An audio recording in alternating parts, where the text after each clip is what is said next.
അവ്യക്ത സൂചന. ഓം ശാന്തി. ബാബ സൂചന നൽകുന്നു.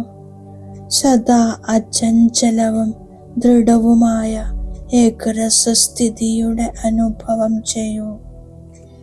ഏകരസം എന്നതിൻ്റെ അർത്ഥം പുരുഷാർത്ഥത്തിൻ്റെ വേഗത സദാ ഒരേപോലെയാകുക എന്നതല്ല. ഏകരസം എന്നാൽ സദാ പറക്കുന്ന കലയുടെ അനുഭവമുണ്ടായിരിക്കുക. സർവസംബന്ധങ്ങളുടെയും അവിനാശി വയർ ഒന്നുമായി കണക്ട് ചെയ്തിരിക്കണം. ഒരു ബാബ, രണ്ടാമതാരുമില്ല. ഈ ദൃഢസങ്കല്പമുണ്ടായിരിക്കണം. ഒരു സംബന്ധത്തിൻ്റെയും കുറവുണ്ടായിരിക്കരുത്. സർവസംബന്ധത്തിൻ്റെയും ചരട് ഒന്നുമായി കെട്ടിയിരിക്കണം. അപ്പോൾ ഏകരസസ്ഥിതി സ്വതവേ ഉണ്ടാകും.